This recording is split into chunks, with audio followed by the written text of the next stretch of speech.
Bien, jóvenes. Nos quedamos en la generación eléctrica con centrales no convencionales. ¿Cuáles son las centrales no convencionales? Las más conocidas en nuestro país, las eólicas y las centrales solares, ¿no? Esas son las que, ¿no? Y también las mini centrales hidráulicas. Centrales eólicas, centrales solares y las mini centrales hidráulicas. Hay otro tipo de no convencionales que son las centrales geotérmicas, centrales biomasa y centrales mareomotrices, ¿no? El movimiento del mar, de las olas del mar, ¿no? Se utiliza pues para generar energía, ¿no? Bueno, las centrales eólicas. Fíjense, ¿ve? Las centrales eólicas, ¿no? Acá lo tenemos, ¿no?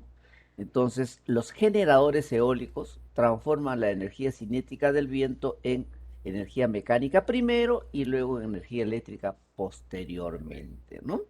Entonces, el aerogenerador es el dispositivo donde se ubican los diferentes elementos necesarios para producir la energía eléctrica.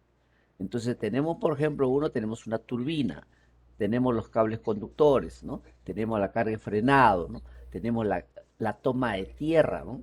Caja de control de batería, una fuente auxiliar, ¿no? Para la batería, ¿no? Los acumuladores y la línea de transporte de energía, ¿no? Entonces, esto lo que se hace es, se utiliza, ¿no? La energía del viento para generar energía eléctrica. Hemos dicho que todo generador necesita que alguien le dé la velocidad en el eje. Lo hemos visto en máquinas, ¿no? Un generador de cualquier tipo, ¿no? Necesita que alguien le dé la velocidad en el eje. Entonces, en este caso, es la velocidad del viento que al final genera, ¿no? La velocidad sobre el generador para poder generar la energía eléctrica, ¿no? Entonces, ¿ve? Ahí podemos ver una central eólica, ¿no? Tenemos la turbina generador, ¿no? Hay una turbina que acciona al generador, o sea, el movimiento llega primero a la turbina y como está acoplado al generador, ya le da el movimiento al generador para que pueda generar la energía eléctrica, ¿no? Entonces, ahí vemos, ¿no? La línea de transporte de energía, ¿ve? Tenemos los transformadores. Fíjense cuán importante es la función de los transformadores. ¿Por qué? Porque la generación de energía eléctrica se puede hacer a 50 kV, sí, pero es carísimo, no es rentable. Entonces lo más conveniente es generar a valores, pues, ¿no? De 15, 10, hasta 16 kV, ¿no?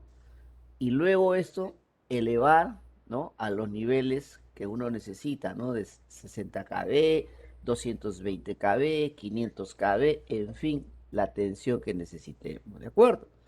Esto se hace con la finalidad de transportar la energía desde los centros de generación hasta los centros de consumo, que hay distancias fuertes, ¿de acuerdo? Entonces, para poder llevarlo, es que se tiene que elevar el nivel de tensión. Una regla práctica dice por cada kilómetro 1 kilovolt, ¿no? Entonces, si por ejemplo tuviera que llevar energía eléctrica a 22 kilómetros, 25 kilómetros, tendría que hacerlo pues o en 20 kV o 22,9 kV, ¿no? Entonces, más o menos esa es una regla práctica que se tiene, ¿no? De acuerdo, llevar energía de aquí a 70 kilómetros ya tiene que ser, ¿no? Digamos a priori a nivel de 60 kV, ¿no? ¿Ok? Una regla práctica es eso, ¿no? ¿De acuerdo? Es como, por ejemplo, los cables. Por ejemplo, si yo le preguntara a ustedes, a ver, para entrar en temas ya técnicos, ¿no? A ver. Por ejemplo, el señor Alex Peña, señor Peña, si por ejemplo nosotros tenemos con un cable de cobre, ¿no? Un cable con conductor cobre de 16 milímetros cuadrados y ya no hay cobre, sino hay cables de aluminio, ¿cuál sería el equivalente a uno de 16 milímetros cuadrados de cobre? ¿Cuál cree usted, señor Alex Peña?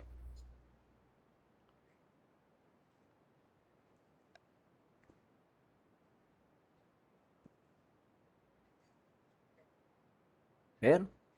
¿Qué nos dice el señor Elmer Pérez? Ingeniero, ¿podría repetir la pregunta, por favor? La pregunta es, por ejemplo, tenemos una línea con con cable o con conductor de cobre, digamos, ya es conductor desnudo, de 16 milímetros cuadrados. Y ya no hay conductor de cobre, solamente tenemos de aleación de aluminio. Entonces, ¿cuál sería el equivalente? Si tengo de cobre 16 milímetros, ¿cuál sería el equivalente en aluminio? A ver.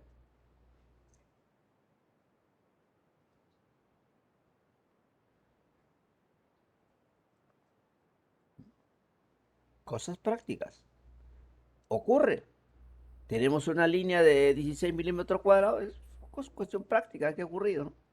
Y se robaron pues, los conductores. Subieron y se robaron buen tramo de cobre. Y ahora hay que reponer esos conductores. Pero no tenemos cobre, tenemos conductor de aleación de aluminio. Entonces la pregunta es, ingeniero, le dice, solamente hay aluminio, ¿qué sección le ponemos? ¿Qué le dice usted? ¿De acuerdo? ¿Qué le dice usted? A ver si alguien nos da una respuesta.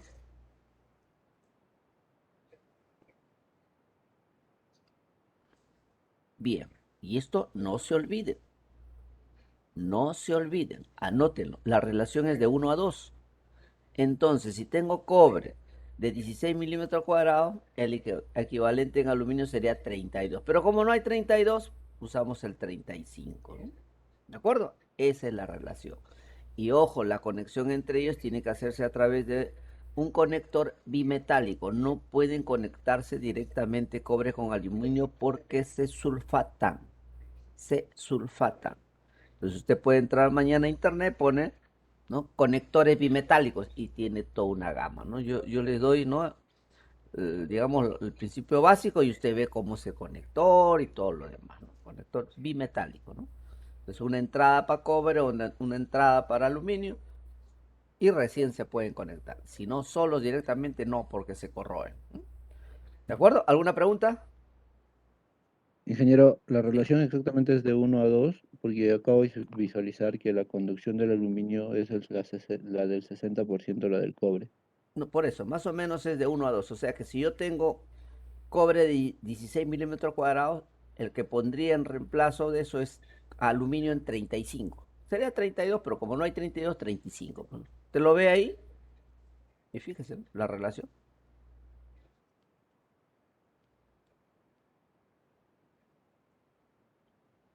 ¿Estamos?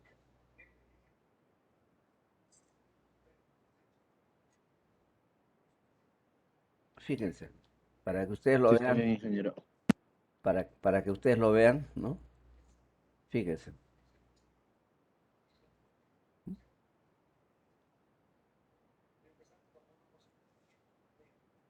Esto es real, por si acaso. Justo estaba viendo un caso de estos. ¿Dónde? Ah, acá.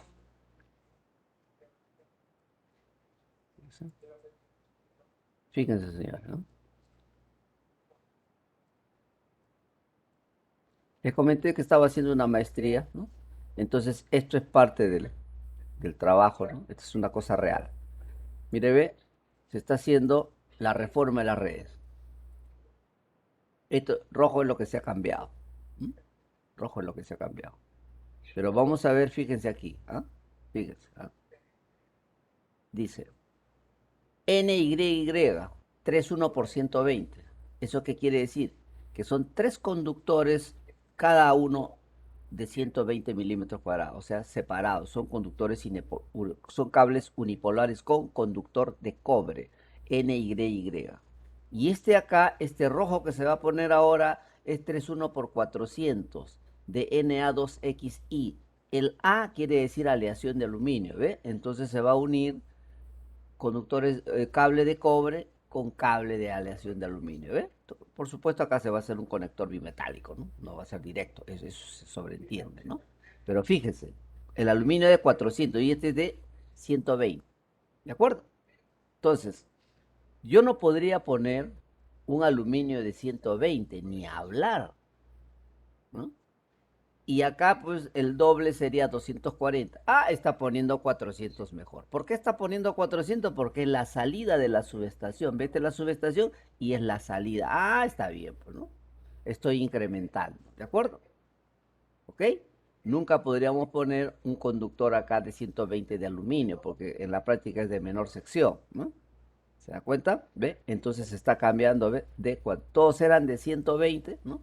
Y se está cambiando, ¿no? Como es de la salida, se está poniendo 400, ¿ve? 400 de aluminio. Na2XY es un cable conductor de aleación de aluminio. Y el NYY es un cable con conductor de cobre. ¿De acuerdo, jóvenes? ¿Estamos?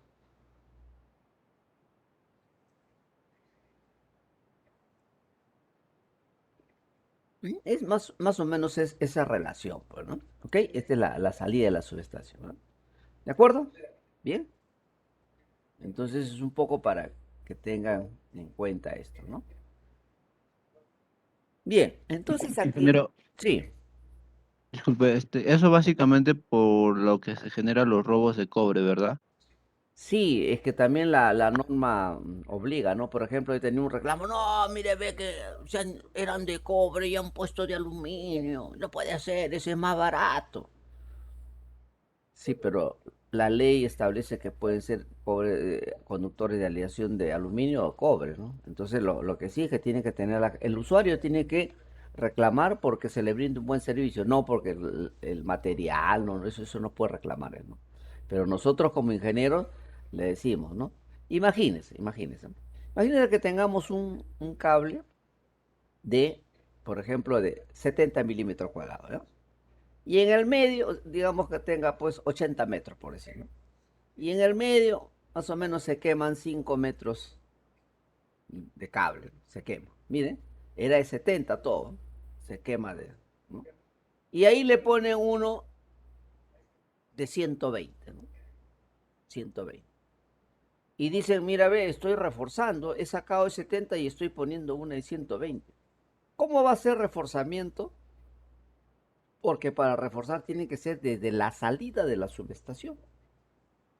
Así le pongo a usted de 400 milímetros cuadrados. Claro, la caída de tensión va a disminuir, pero como capacidad de corriente es la misma, ¿no? Porque todo lo demás es de 70. No sé si me dejo entender. ¿Se entiende eso, jóvenes?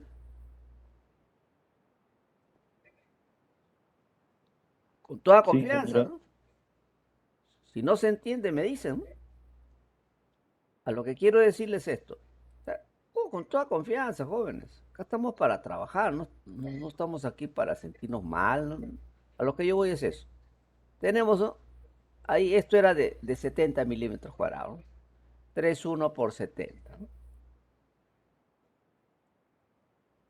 Cuando dice 3,1 por 70, jóvenes, es que son tres separados. 3,1 por 70, o sea, tres conductores de 70 de cada uno. ¿Ves? 1, 2, 3 son separados. Estos son cables unipolares. Entonces, lo que le decía, se quemó esto de acá, se quemó aquí, ¿no? Mire, de 70. Y acá le ponen, ¿no? ¿No? Le ponen un cable de 3,1 por 400, ¿no? ¿De acuerdo? Ahí está. Ve. Y me dicen que lo están reforzando. Sí, porque he retirado de 70 y estoy poniendo de 400. Mentira, pues. Esta es la salida de la subestación. De aquí tendrías que reforzar. Ahí sí. Pero si esto sigue siendo de 70, así le pongas de 400, va a reducir un poco la caída de tensión, pero la capacidad de corriente va a ser lo mismo. A eso me refiero. ¿Estamos de acuerdo? ¿Ok? Sí, ingeniero. ¿Alguna consulta?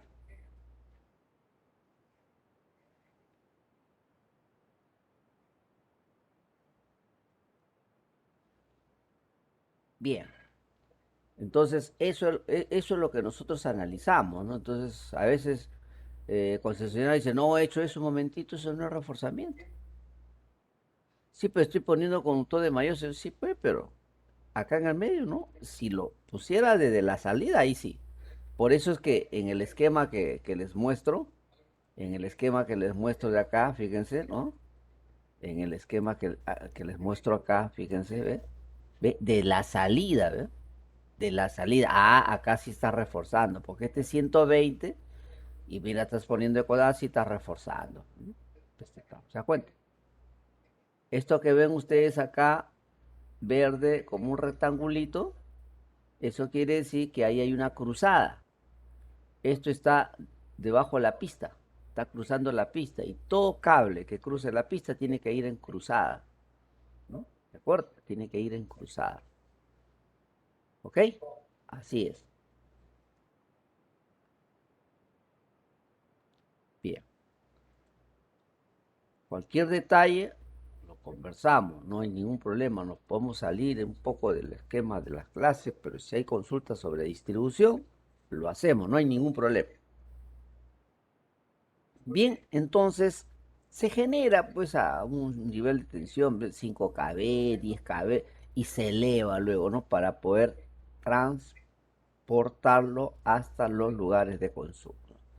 Bueno, esto hace mención a que desde tiempos muy antiguos se usaba la velocidad del viento, pues, ¿no? Para las velas, ¿no? Y también para los molinos, ¿no? ¿De acuerdo? Se usaba épocas ancestrales, entonces no es novedad el uso de la velocidad del viento, ¿no? Ahí está, ¿no? Incluso para los pozos, en fin, se ha usado siempre. Los 5 parques eólicos más grandes del mundo. Fíjense. En China, miren, tiene 7.965 megawatts. Proyecto Gansu Wind Farm es un enorme complejo de energía eólica que consta de 100 parques eólicos al noreste de China. Es una zona desértica de gran potencial eólico. ¿Ve? Es una zona desértica, pero que hay las condiciones de velocidad del viento para generar, ¿no?, energía eléctrica a través de medios eólicos, ¿no? Una vez concluida la puesta en marcha de todos los aerogeneradores a finales de 2020, se transformará en la mayor planta de energía eólica del mundo con una capacidad de generación de 20.000, ahí dice megavatios, porque lo he copiado directamente, pero acá en nuestro país se dice megawatts, por si acaso, ¿no? En otros países pueden usar esa denominación, pero de acuerdo a nuestra norma son watts, sería megawatts, por si acaso. Eso lo he copiado tal como está, ¿no? Fíjense, en el 2009 alcanzó a los 3.800 megawatts y consistió en la puesta en función de 18 parques y hoy tiene 100, ¿ve? Al 2020 tiene 100 parques eólicos, ¿no? Entonces, eso pues es grande, ¿no? Bien, ¿ven? Fíjense, ahí está el complejo eólico Gansu, ¿no? Fíjense el área, la cantidad, ¿no? Ahora otro, pero fíjense la diferencia de potencia de 7.965 y el otro, el de California, ¿no? 1.547 megawatts. Ahí está. Parque eólico de Mojave está situado en el condado de Kerr, en California, ¿no? Estados Unidos cuenta con una capacidad operativa pues, de 1.547 megawatts, ¿no? Bueno, las primeras 5 unidades fueron terminadas en 2011, instalándose 2 unidades adicionales al año siguiente, ¿no? Entonces, una idea de cómo se han ido, ¿no?, incrementando hasta llegar a los 1.547 megawatts, ¿no? Eso es así, ¿no? Bien, ahí está el parque eólico, fíjense la cantidad, ¿no?, de elementos eólicos que hay ahí, y todo eso genera, pues, en total 1.547 megawatts, ¿no? Ahora, parque eólico de Mupandal, en la India, ¿no? 1.500 megawatts, ¿no? Bien, fíjense. Y está prevista, dice, ¿no? Y su capacidad prevista para el 2020 es de 26.200 megawatts por hora, ¿no? ¿De acuerdo? Entonces tenemos ahí, pues, este parque eólico de 1.500 megawatts en la India, ¿no? ¿Ve? Ese es el parque eólico. Fíjese la cantidad, ¿no?, de elementos que generan la energía eólica, ¿no? ¿Se dan cuenta? Es un parque, pues, ¿no? Ahora, el parque eólico Jaisalmer en la India también, con 1.064 megawatts, ¿no? Entonces, ahí ve, la instalación se acabó el 1 de abril de 2021. Su capacidad instalada combinada era de 1.064 megawatts, ¿no? El 2021, recientemente, ¿no? El año pasado. Parque eólico Jaisalmer, ¿no? Este es el de 1.064. Fíjense cómo están los parques. Tenemos el parque eólico Shepherd's Flat en Oregón, Estados Unidos, ¿no? 845 megawatts. Fíjense. El proyecto desarrollado por los ingenieros de Caitens Energy en un área de más de 77 kilómetros cuadrados entre los condados de William y Morrow comenzó a construirse en el 2009 con un costo estimado de 2.000 millones de dólares. Fíjense, el costo es elevado, ¿no? ¿Eh? 77 kilómetros cuadrados, ¿no? Bueno, 845 megawatts. Y lo demás, fíjense cuánto debe ser el área, ¿no? Ahora en nuestro país, parques centrales eólicos en el Perú. Este tipo de energía se obtiene el viento, ¿no? Para captar es necesario el uso de aspas oblicuas, aerogeneradores o turbinas eólicas, unidas por un eje de giro, ¿no? Bueno, en el Perú, de acuerdo a lo revisado, existen 5 centrales eólicas en funcionamiento. ¿Cuáles son? Central eólico Tres Hermanas, ¿no? Esto está en Marcona, Ica. Consta de un conjunto de 33 aerogeneradores y una potencia nominal de 97,15 megawatts. No llega ni a 100, por si acaso, ¿no? El monto de inversión de 3 semanas fue de 186 millones de dólares, ¿no? Fíjense, 100 megawatts con 845, que es el más bajo, y fíjense 1064 y los demás que son de mayor potencia, ¿no? Ahora tenemos el parque eólico también en Marcona, ¿no? Tiene 11 aerogeneradores con una potencia de 32 megawatts. El monto de inversión fue de 61 millones de dólares, ¿no? El otro es al norte, ¿no? La central eólica Talara, ¿no? Está en Talara, Piura, con 17 aerogeneradores, con una potencia nominal de 30 megawatts. El monto de inversión del proyecto fue de 101 millones de dólares, ¿no? Y tenemos ahora la central eólica Cupisnique, ubicado en el distrito de La Libertad. En Cupisnique, en La Libertad, tiene 45 aerogeneradores de 1,8 megawatts cada uno, es decir, tiene pues una potencia de 80 megawatts. El monto de inversión fue de 242 millones de dólares, ¿no? Central eólica Guaira 1 está también en Ica. Ica es una zona muy importante para generar energía eólica, por si acaso. Cuenta con 42 aerogeneradores que ofrecen una potencia nominal de 123 megawatts y con una inversión de 166 millones de dólares, ¿no? Asimismo, en el año 2021 no se ha llegado, por si acaso, ¿no? Por los problemas que se tenían. Se proyecta de 2 nuevos parques eólicos entre en funcionamiento, Duna y Huambos, ambos ubicados en Cajamarca, ¿no? Operarán con 14 aerogeneradores, generando una potencia instalada de 37 ya, megawatts en total, ¿no? Entonces, no ha podido ingresar, eso tengo conocimiento, ¿no? Bueno, de acuerdo con los estudios que realiza pues el Ministerio de Energía y Minas, el potencial eólico del país es de aproximadamente 22.450 megawatts. Fíjense, 22.450 megawatts. A la fecha se tienen instalados 362 megawatts, es decir, estamos pues al menos de 2% de potencial total. Bueno, en este caso el Estado viene pues trabajando para seguir impulsando el desarrollo de las energías renovables en el país, ¿no? Entonces, la central de generación de electricidad con recursos energéticos renovables, renovables de red, producen energía limpia, contribuyendo al cuidado del medio ambiente. Este es lo importante de este tipo de generación de energía eólica. Es limpia, no contamina, ¿no? Contribuyendo al cuidado del medio ambiente. Estas centrales utilizan pues recursos como el viento, el sol, la biomasa y el biogás para generar energía eléctrica. También se incluye las centrales hidroeléctricas con una potencia menor a 20 megawatts, ¿no? Ahora tenemos, bueno, no sé si hay alguna consulta hasta aquí.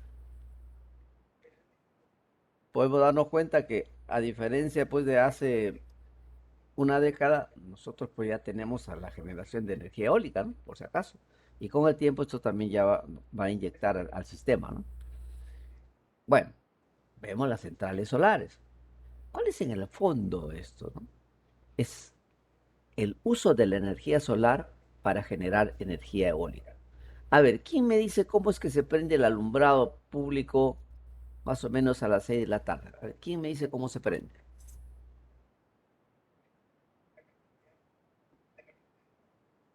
A ver, ¿qué nos dice el señor Olmer Cotrina? ¿Cómo cree usted que se prende el alumbrado público?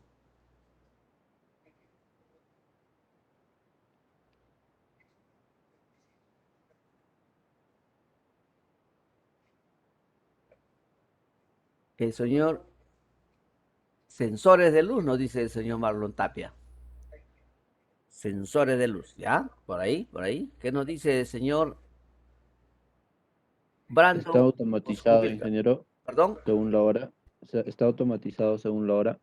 ya, digamos, utilizando un reloj, según usted, ¿no? Ya, ya también uso de reloj, nos dice. ¿Qué otra cosa más? Sensores de luz y uso de relojes, ¿no? ¿Alguien más?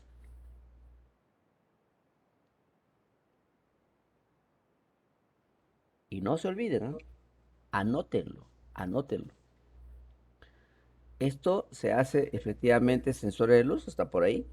Se hace con una denominada célula fotoeléctrica. La célula fotoeléctrica es un elemento transductor que transforma el nivel de iluminación en un pulso, en una señal, y sensa, ¿no? El nivel de iluminación y ordena, ¿no?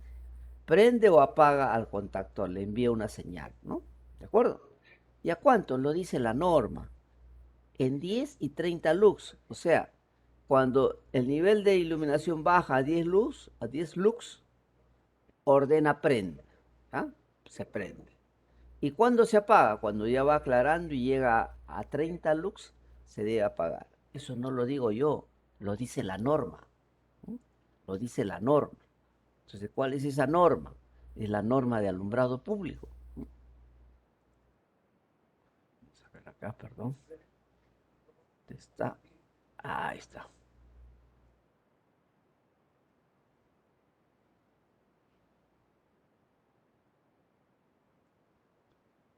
¿Ya?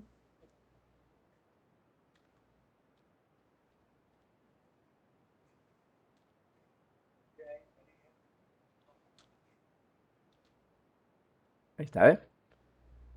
¿Qué dice acá? Ustedes lean, ¿no? Dice, sobre el servicio, el alumbrado público durante el periodo comprendido entre las 00 horas y las 24 horas debe entrar en servicio cuando el nivel promedio de iluminación media de luz natural sea como mínimo 10 lux en la superficie de la vía y salir de servicio cuando dicho nivel sea en promedio como mínimo 30 lux. ¿Eh? Entonces, cuando llega a 10 lux, ordena, oye, prende alumbrado público porque ya está oscuro.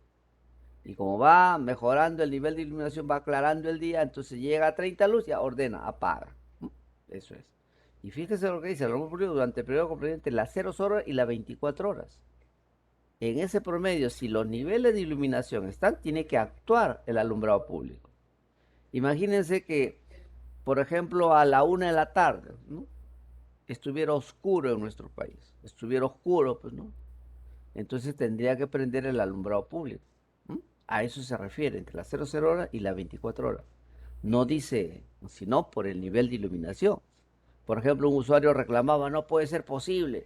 El alumbrado público acá prende a las 6 y acá donde yo vivo está prendiendo a las 6:30. Entonces, bueno, ahí es por nivel de iluminación. En la zona donde vive el señor está un poco más claro y de repente el otro lado está más oscuro o viceversa, ¿no? Entonces, no pueden actuar de la misma manera, ¿ok? ¿Por qué? Porque los predios son alimentados desde diferentes subestaciones, ¿no? ¿Ok? ¿Está claro esto de lo que es el encendido y apagado del alumbrado público? ¿Está claro?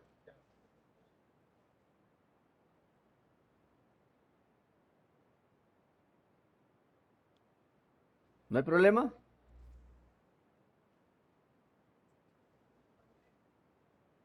Ya. A ver, a ver, a ver. Sí, seguimos entonces. Ahí está. Bien, entonces, ahora, la central solar es aquella instalación en la que se aprovecha la radiación solar para producir energía eléctrica. ¿Mm? En la actualidad, la energía solar está siendo aprovechada para fines energéticos a través de dos vías basadas en principios físicos diferentes. Eso es lo que tenemos que tener en cuenta como concepto, ¿no? Entonces, para el uso de la energía solar se hace a través de dos vías, ¿no? O dos principios físicos diferentes. Uno es la vía térmica, que absorbe la energía solar y la transforma en calor. Fíjese, la vía térmica absorbe la energía solar y la transforma en calor, ¿no? La vía fotovoltaica, que transforma directamente la energía solar en energía eléctrica mediante células solares o células fotovoltaicas, ¿no? Eso es lo que hay que tener de concepto. ¿Cuál es, no? La energía térmica, la energía vía térmica o la vía fotovoltaica, ¿no? ¿Ok? Ahí lo tenemos. Entonces, se basa en eso. Ahí está, fíjense, joven, un esquema. Está el sol, los rayos solares, aquí está el panel, acá está un controlador, ¿no? De toda la energía, ¿de acuerdo? Ahí está. Y eso carga a la batería. Llega a un cargador de batería, ¿no?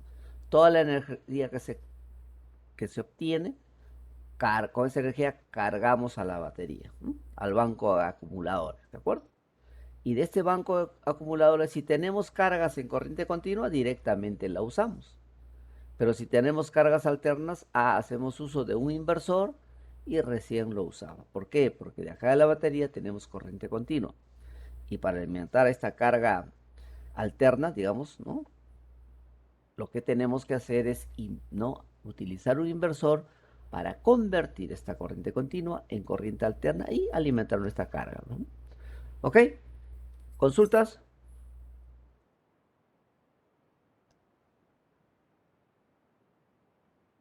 Ingeniero, disculpe.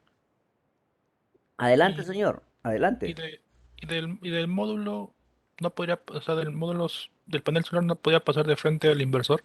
No, no, no, no. ¿Por qué? Porque se tiene que concentrar toda esta energía, ¿no? ¿No? ¿Por qué? Porque los paneles son inmensos y tiene que haber un elemento como concentrador, ¿no? ¿No? Que concentre toda la energía y luego de sí lo despacha, ¿no? ¿De acuerdo?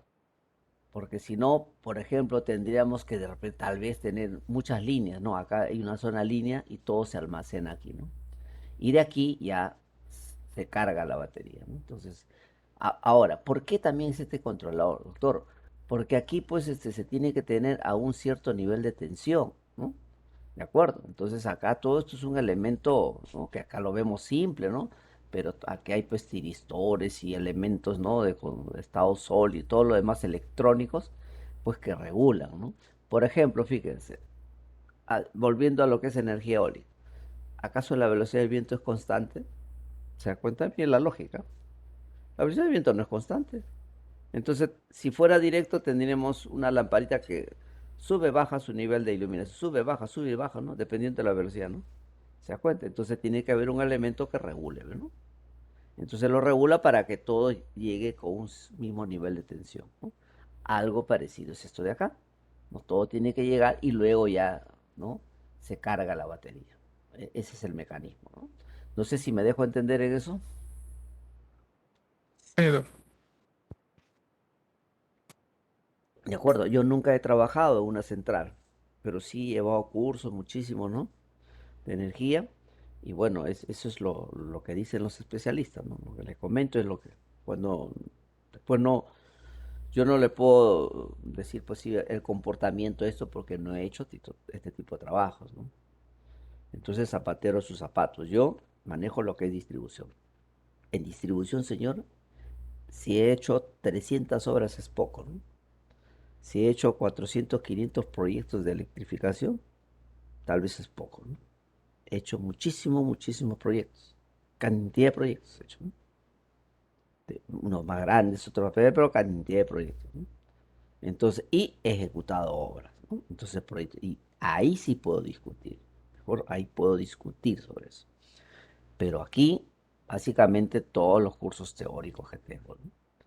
Entonces, pero si usted me dice, mire, ¿y cómo va el mecanismo acá internamente? Ahí sí le digo, no, simplemente para mí este es un equipo complejo, ¿no? Que que toda la energía que estos paneles puedan convertir, ¿no? El sol lo transforman a energía, Entonces se va a almacenar aquí, se controla y se da pues un cierto nivel de tensión para poder alimentar a esta batería. Porque si no, a esta batería le estaría llegando un determinado voltaje, un voltaje variable, ¿no? Entonces lo cual no sería adecuado, ¿no? Y es un controlador, por eso se llama, ¿no? Controla todo, ¿no? Se controla todo el nivel de tensión y luego se alimenta esta batería, ¿no? Y de acá ya ahí vemos pues qué tipo de carga tenemos, ¿no? Carga en continua, carga en alterna. Si es continua, directamente pues, ¿no? Se alimenta. Pero si es alterna, hay que convertir esta corriente continua en alterna, que es a través del inversor. Y luego ya tenemos acá corriente alterna y alimentamos pues nuestras cargas, ¿no? Así es, ¿no? Bien, entonces ahí tenemos energía solar, ¿no?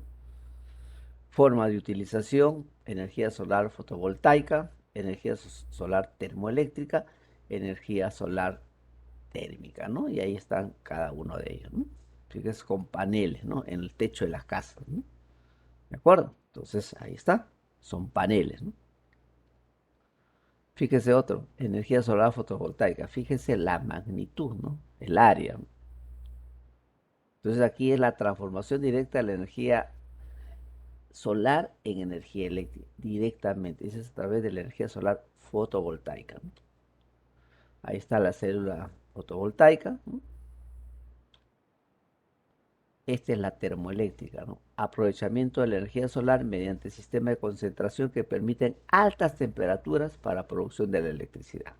Claro, los rayos del sol te generan una alta temperatura, ¿no? Entonces, para eso ya utilizan pues discos parabólicos, centrales de torre, colectores cilindro parabólicos, en fin, ya eso es tecnología, ¿no?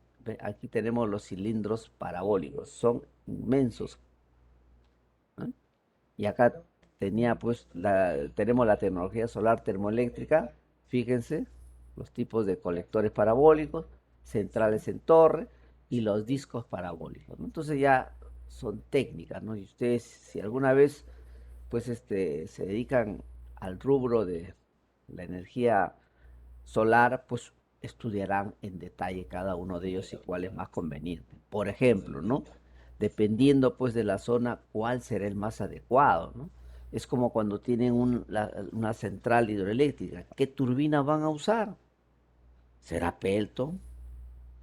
¿Será Kaplan? ¿Y el otro cómo se llama? ¿Eh? Francis. Francia. Francia, ¿no? ¿De acuerdo? Muy bien. Entonces, cada uno se utiliza dependiendo. Por ejemplo, las Pelton, que he visto, son de grandes saltos, ¿no? Y las Kaplan son de pequeños saltos, pero de gran caudal, ¿no? Entonces, hay características cómo utilizar, ¿no? Igualmente, acá ustedes determinarán. A lo que yo quiero que ustedes tengan como concepto es lo siguiente: que para poder utilizar un determinado tipo, tienes que haber los requisitos en la zona cuál es el más adecuado.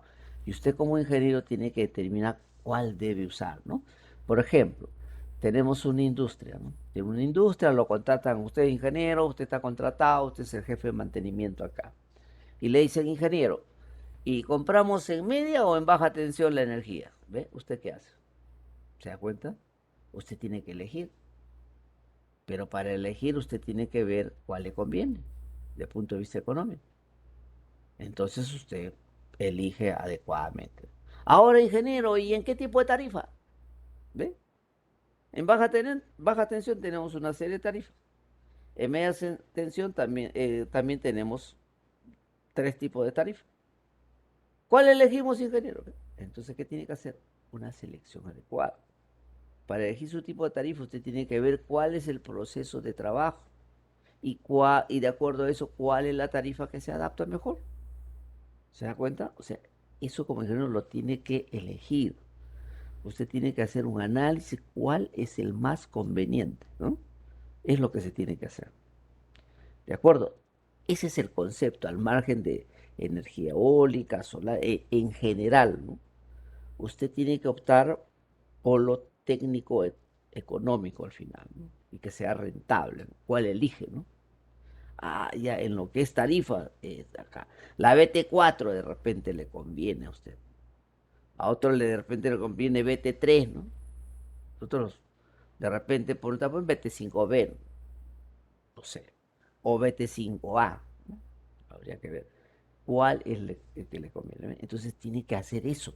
Y ese concepto lo tiene que tener usted, ¿no? ¿Ok? Bien. Tenemos energía solar termoeléctrica, fíjense jóvenes, ¿no? Radiación solar, sistema concentrador, absorbe la energía solar, lo convierte en energía térmica, ¿no? Almacenamiento térmico, sistemas de apoyo, energía auxiliar, ¿no? Y esta es la potencia en watts, ¿no? ¿De acuerdo?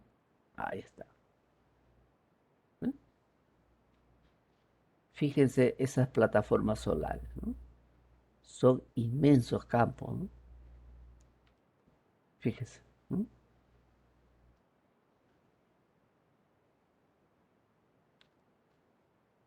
Ahí está. Los paneles solares son inmensos terrenos. Solar térmica, aplicaciones. En uso, agua caliente sanitaria, climatización de piscinas, calefacción de edificios, refrigeración. En usos industriales, secadores agrícolas, calefacción de invernaderos, piscifactorías, ¿no? Granjas avícolas y porcinas, ¿eh? Esos son los usos industriales que se le puede dar a la energía generada desde el punto de vista solar, ¿no? ¿Eh? Los techos, ¿no? Son paneles solares, ¿no? He visto también un video, por ejemplo, en Alemania existe como la vía expresa. Nosotros vemos ahí jardines, ¿no? Ellos también tienen ahí, pero esos son paneles solares a todo lo largo, ¿no? Las 5 centrales solares más grandes del mundo. Uno en la India, 2.245 megawatts, ¿no? Hero Future Energy, una de las principales compañías privadas de energía renovable en la India, ultimó a finales de marzo de 2020 un proyecto de energía solar de 300 megawatts en el Parque de Energía Solar de Bagla en Rajasthan. Con este proyecto, el parque solar ahora está completo con una capacidad instalada de 2.245 megawatts y se convierte en la más grande del mundo, ¿no? ¿De acuerdo? Dice que ese parque solar es muy significativo por muchos aspectos. Este parque registró varios precios récord durante algunas subastas altamente competitivas. Los proyectos en parque solar fueron desarrollados por múltiples compañías a través de una asociación público-privada, ¿no? Ahí está, parque solar, fíjense, ¿no? Fíjese el área, ¿no? El costo que tiene esto. Parque solar también de Pavagada, de 2.050 megawatts en la India, ¿no? Este es un parque solar repartido en un área de 53 kilómetros cuadrados. Terminado en 2019, el parque tiene una capacidad de 2.050 megawatts y es la segunda planta fotovoltaica más grande del mundo. Mira, Mire, la inversión total requerida para construir los 2 gigawatts de capacidad presupuestados se estimó en unos 2.100 millones de dólares, fíjense, ¿no? 2.100 millones de dólares, ¿no? Parque Solar, ¿no? Utilizó el modelo Plug and Play, ¿no? Para implementar el proyecto. Bajo este modelo, la compañía adquiere bloques de tierra, obtiene todas las aprobaciones gubernamentales, lógico, para comprar los terrenos, ¿no? Para adquirir los terrenos, ¿no? Para la generación de energía solar y luego adjudica contratos a los desarrolladores de energía, ¿no? Entonces le otorga como una concesión, ¿no? Ahí está, 2.050 megawatts en la India, ¿no? El otro parque solar del desierto de Tanger en China, 1.500 megawatts, ¿no? Se comenzó a construir en 2012 y se concluyó en final de 2015, aunque no se conectó a la red hasta el año después, fíjense, ¿no? Se le conoce en China como la Gran Muralla Solar. El desierto de Tanger es una región natural árida que cubre aproximadamente 36,7 kilómetros, ¿no? Parque solar, ¿no? Esa es la de 1.500 megawatts en China, fíjese el área, ¿no? Parque solar de 1.650 megawatts en Egipto, Ben Ban, ¿no? Es un parque fotovoltaico con una capacidad de 1.600 megawatts que corresponde a una producción anual aproximadamente de 3,8 terawatts por hora, ¿no? ¿De acuerdo? Y se extiende un área de 37 kilómetros cuadrados. Fíjense el área, ¿no? 37 kilómetros cuadrados, ¿no? Con paneles solares, ¿no? ¿Eh? Según las mediciones reportadas en el informe de evaluación ambiental y social, el recurso del sitio solar es de aproximadamente 2.300 kilowatt-hora por metro cuadrado por año, ¿no? Por área, ¿no? Ahí está, 1.600 el de Egipto, ¿no? Ahora tenemos otro en los Emiratos Árabes Unidos, Abu Dhabi, 1.177 megawatts, ¿no? Junto al consorcio, o sea, el gobierno de Abu Dhabi, ¿no? Junto al consorcio formado por la japonesa Marubeni y la china Jinko Solar, desarrollaron y pusieron en marcha la planta fotovoltaica Nor Abu Dhabi, que cuenta con 3,2 millones de paneles solares. Fíjense, 3,2 millones de paneles solares y una potencia instalada de 1.177 megawatts, ¿no? ¿De acuerdo? La inversión de la planta ha sido 870 millones de dólares, unos 770 millones de euros, lo que supone un costo de por megawatt de 54.000 euros, ¿no? ¿Ok? Esta es la planta en los Emiratos Árabes. Y también tenemos las centrales geotérmicas, biomasa, mareomotrices y minicentrales hidráulicas, ¿no? Bueno, las geotérmicas es la energía interna y cinética asociada pues al vapor de agua que sale directamente pues de las zonas volcánicas, ¿no? Sale de la tierra, por decirlo así, ¿no? Y el aumento de temperatura que se produce conforme profundizamos en la superficie terrestre, ¿no? Centrales de biomasa, ¿no? Entonces, residuos orgánicos, ¿no? Y a partir de ellos generan, pues, ¿no? La energía eléctrica, ¿no? Productos agrícolas, forestales y a los residuos sólidos urbanos produciendo gases combustibles, ¿no? Una vez leí un artículo que en Suiza compran basura, ¿no? Imagínense, es un lugar tan limpio que no hay basura, ¿no? Los desperdicios para la central biomasa lo compran, pues, ¿no? Todos esos desperdicios, ¿no? Centrales mareomotrices utilizan, pues, ¿no? La energía asociada a las mareas provocadas por la atracción gravitatoria del Sol y principalmente de la Luna, ¿no? Aprovechadas por turbinas hidráulicas para producir energía eléctrica. Entonces hay toda una tecnología, ¿no? Que se denomina, pues, ya al final las centrales mareomotrices. Y las mini centrales hidráulicas son centrales hidráulicas de pequeña potencia, ¿no? Que están, pues, ubicadas en lugares aislados donde hay caídas de agua y que se puede generar, pues, ¿no? Digamos 800 kilowatts, 900, 1 megawatt, ¿no? Entonces, para una pequeña comunidad, ¿no? Creo que les he comentado, el ingeniero Manuel Todeo en el año 1995, ¿no? Diseñó e instaló la mini central hidroeléctrica en San Francisco de Rapaz, en Olló.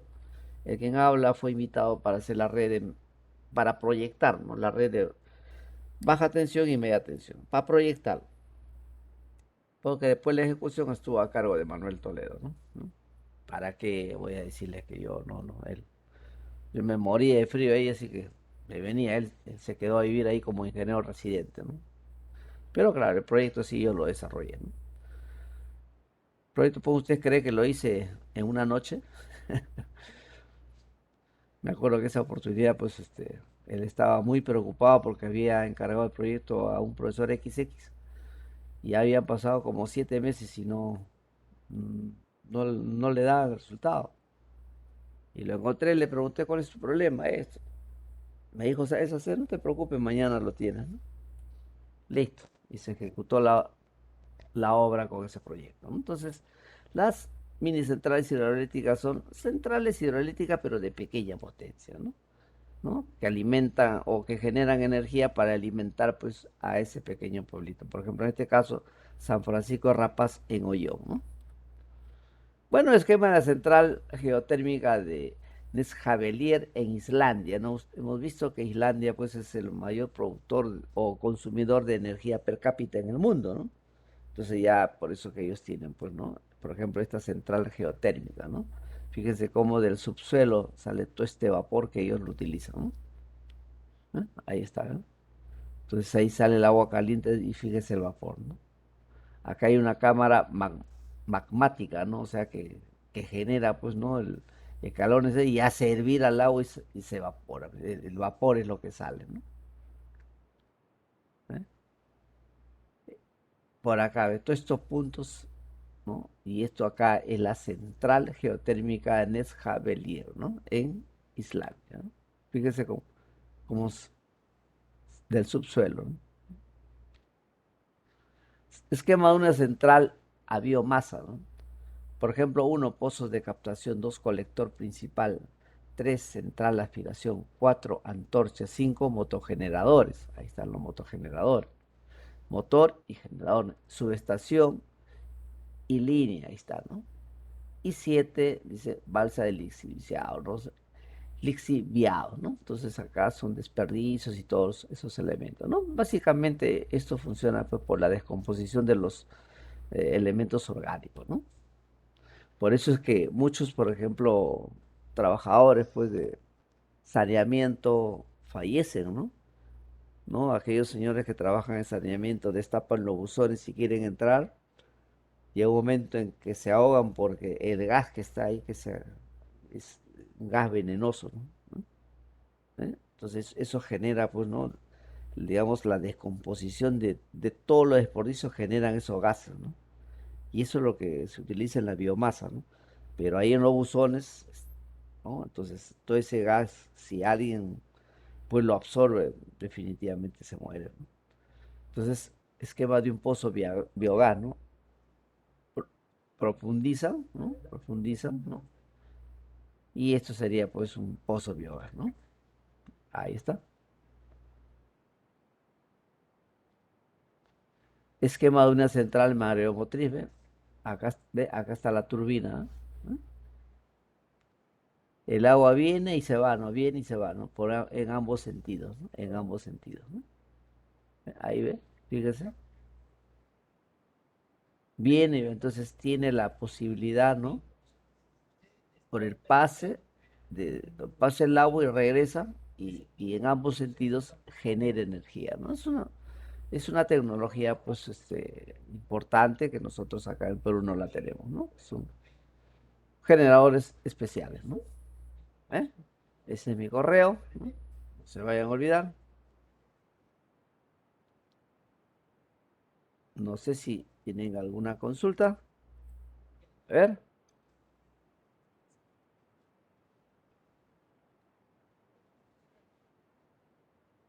¿no? A ver, un ratito que voy a traer un poco de agua y vayan viendo ya línea de transmisión.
Bien, jóvenes, vamos a ver ahora línea de transmisión de energía eléctrica. ¿Consulta sobre esa vista? ¿Alguna consulta?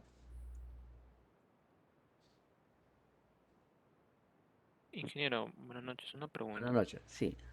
¿Esos cables que están en la parte superior son también lo más superior? ¿También son también tienen potencial, por así decirlo? También Esto de son... aquí. Sí, No, eso son los cables de guarda. Estos son cables de guarda. ¿Para qué sirven? Sirven para proteger a estos conductores que llevan energía. ¿De qué? De los rayos solares, perdón, de los rayos que caen.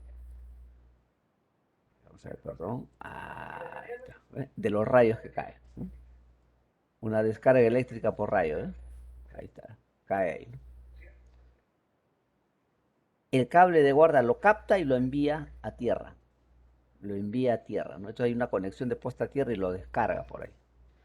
¿Qué pasa si caería sobre los conductores que llevan energía? Entonces va a generar una sobretensión.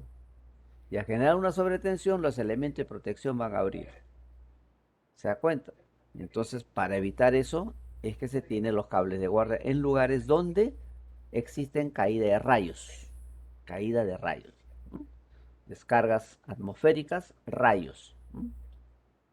¿Estamos de acuerdo? Tienen esa función. Normalmente no llevan energía. ¿No? No llevan energía. Llevan energía cuando captan el rayo y lo descargan. Ahí sí, ¿no? Lo llevan a tierra. ¿No? ¿Estamos? ¿Está claro sí, eso, que, joven? sí, está claro. Ahora, yendo un poco más, en esa disposición y en la zona, lo que se llama pues el nivel isoceráunico, el nivel isoceráunico es la caída de rayos que hay en una zona. Dependiendo y haciendo un estudio, es que se determinan que en este caso necesitan dos cables de guarda. En otro caso, de repente uno solo, ¿no? ¿De acuerdo? Entonces, para eso se hace un estudio. Entonces, hay pues toda una mecánica, hay tesis sobre eso, ¿no? Eh, lo que se denomina el modelo electrogeométrico para la ubicación de un cable de guarda. Modelo electrogeométrico para la ubicación de un cable de guarda. Así lo ponen en el internet y tienen toda una información sobre ese tema. Hay todo un modelo electrogeométrico, como le digo, para poder ubicar los cables de guarda. No es porque yo lo pongo aquí, no, no, no, no. Tiene que hacerse todo un estudio, ¿no? ¿Ok? ¿Qué otras observaciones tienen?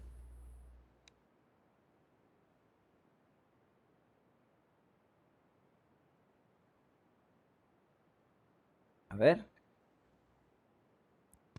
Hay un lago, ¿no? claro, ¿no?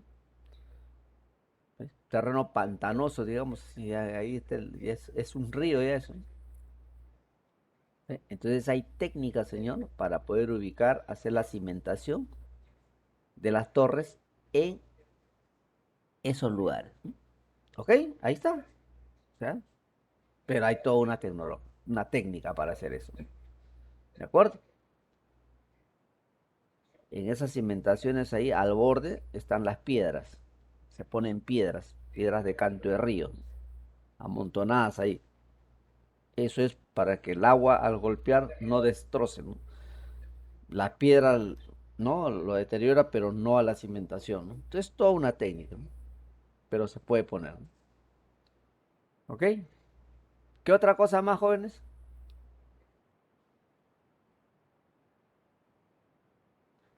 Con esta vista nomás nos podemos quedar 5 minutos, 10 minutos, 1 hora, 2 horas. Eso depende, ¿no?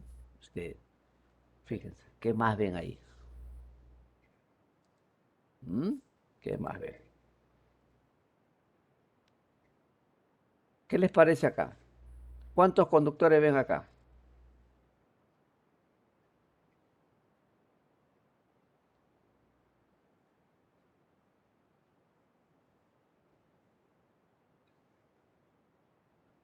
A ver, 3 o 4, hijo.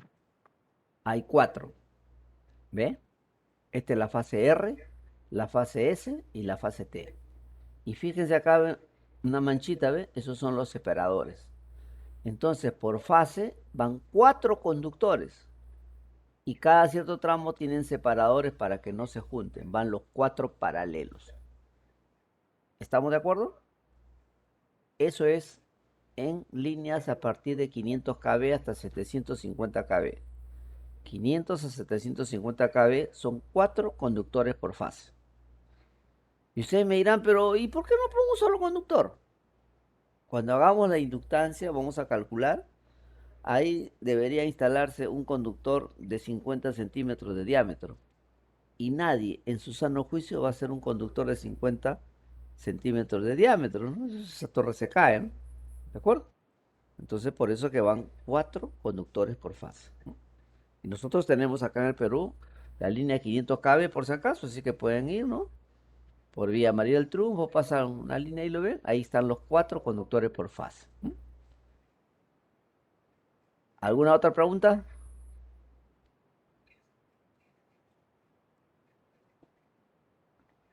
Bien, fíjense. ¿Por qué se hace la transmisión de energía eléctrica?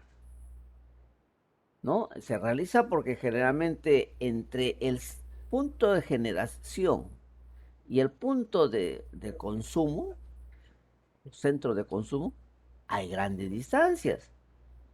Entonces, para poder llevar esa energía es que se utiliza la línea de transmisión. Entonces, se utilizan líneas de alta tensión o muy alta tensión y subestaciones de transformación elevadoras o reductoras del nivel de tensión. Porque en el centro de generación, ¿qué es lo que hago? Genero 15 kV y lo voy a elevar a 220 kV, ¿ve? Entonces utilizo un transformador elevador. Ya lo tengo en 220 kV, lo transmito a 220 kV. Y para poder utilizarlo tengo que bajar el nivel de tensión y eso ya es un transformador reductor. A eso se refiere cuando dice la transformación elevadora o reductoras del nivel de tensión. ¿Ok? ¿Se entiende eso, señores? A ver qué nos dice el señor Jean-Pierre Cóndor. ¿Está claro, señor Cóndor? Sí, ingeniero. ¿Ya? Muy bien. La Ingeniero, subestación, una consulta. sí, adelante. He visualizado de cerca más o menos una torre biposte y hay unos separadores, ¿no? Donde no llega directamente al poste, o sea, antes de la conexión hay tipo un aislante que separa a la línea que entra al poste y a la línea que sale, ¿no? En ambos casos. ¿Nos puede compartir usted? ¿Tiene usted? No le he tomado foto, ingeniero, pero Ah, ahorita lo voy a ya. buscar. Si lo tuvieran para verlo. Si cuando tengan, lo conversamos. Bueno, entonces, las subestaciones elevadoras de tensión en la mayoría de los casos está asociada a una central generadora de energía, claro. ¿Por qué? Porque de la central genero pues un cierto nivel de tensión y de ahí pues lo elevo, ¿no? Como mediante un transformador. Mientras que una subestación reductora de tensión está asociada a los centros de consumo. Ya llegamos a los centros de consumo en 220 kV, no lo vamos a consumir, hay que bajar el nivel de tensión a los niveles de consumo, puede ser en baja tensión o en media tensión, ¿no? El consumo en media tensión, sí, pues los industriales consumen en media tensión, ¿no? Aquí tenemos una línea, ¿verdad? La línea de 220 kV Mantaro-Cotaruce. Esto está en Huancavelica. ¿Cuál es la característica que observan acá, jóvenes? De ahí de esa figura se puede deducir una de las características fundamentales, o tal vez la principal, de la línea de transmisión. A ver, ¿quién me dice?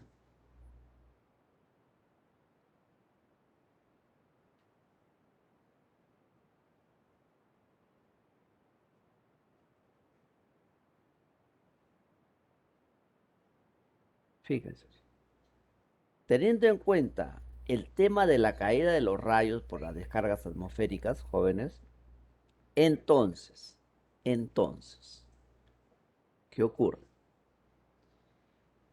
La línea de transmisión, señores, deben estar en los lugares más elevados. Sobre él ya no hay nada más.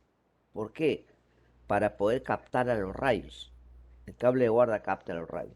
¿De acuerdo? Tienen que estar en los lugares más elevados, las torres. Por eso que están en los lugares más altos las torres. Se ven en los cerros, en la punta, ahí están las torres. ¿Qué pasaría si estarían debajo, por ejemplo, de este nivel? Entonces el rayo caería en este lado, ¿no? Entonces no lo protege, ¿no?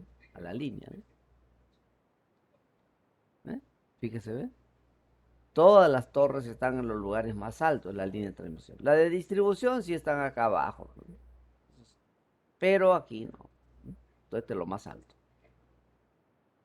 Acá tenemos una línea de 138 kV, ¿no? Esto está en Arequipa, ¿no? Fíjense que ustedes es de 138 kV. Estos elementos acá, ¿qué cosas son? A ver, ¿cómo se llaman eso?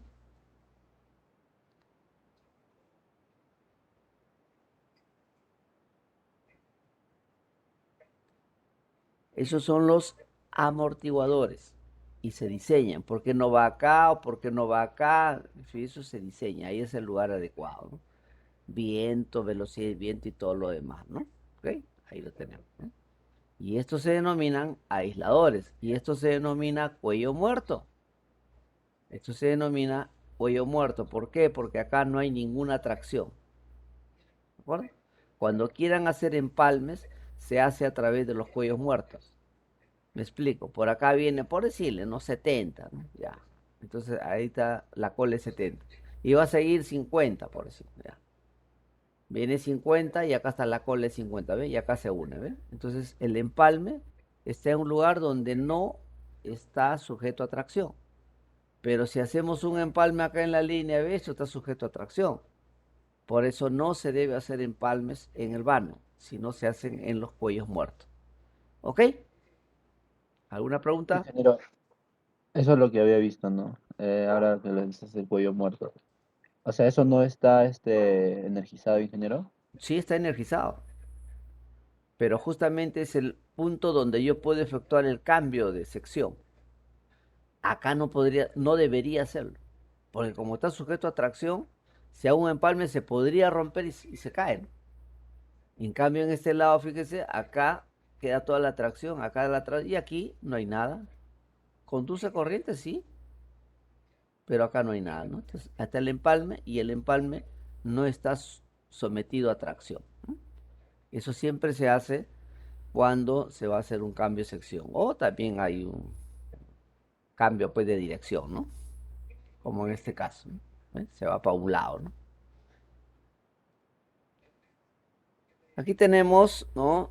Electrooriente, la línea de 138 kV, Tarapoto, Bellavista, ¿no? Sector banda de Chilcayo, ¿no? Así se llama. Fíjense, señores, estos postes, que miden pues 25, 30 metros, ¿no? Ya se hacen por sección. Acá hay una sección, se entúa, entra otra sección, se embona, ¿no? Otra sección, y así por partes hasta llegar a la parte superior, ¿no? Esto es material denominado celosía, ¿no? Celosía es una combinación de muchos metales y como le digo, van por partes, ¿no? Se embona, se van embonando y todo lo demás. ¿Por qué? Porque si esto tuviera 25 metros, no hay plataforma para llevar un poste de 25 metros, ¿no? No hay plataforma. Entonces, ¿cómo lo llevaría? Pero por partes, sí, pues, ¿no? ¿Ok? ¿Alguna pregunta aquí? Ingeniero, en la anterior foto, Ahí está. esos aisladores sirven para que no llegue corriente o energía a la punta de la torre. Claro, como su nombre mismo lo indica, aislador. Aísla el elemento energizado del elemento no energizado. ¿De acuerdo? Por eso que este aislador hay que mantenerlo limpio para que cumpla su característica. ¿Qué pasa si está sucio? Ah, hay fuga hacia la estructura y eso se denomina una falla monofásica a tierra. Falla monofásica a tierra. Una de las fases está haciendo contacto a tierra. Pero ¿por qué a tierra si está llegando a la estructura, a la torre? Sí, pues como la torre está aterrada, entonces todo está conectado a tierra. ¿Me dejo entender? ¿Sí? ¿O no está claro? Sí, ingeniero, quedó claro. ¿Ok? Por eso que se hace mantenimiento a los aisladores. El aislador no puede estar sucio, porque si no flamea el aislador y se acabó el asunto. Tenemos una falla monofásica a tierra.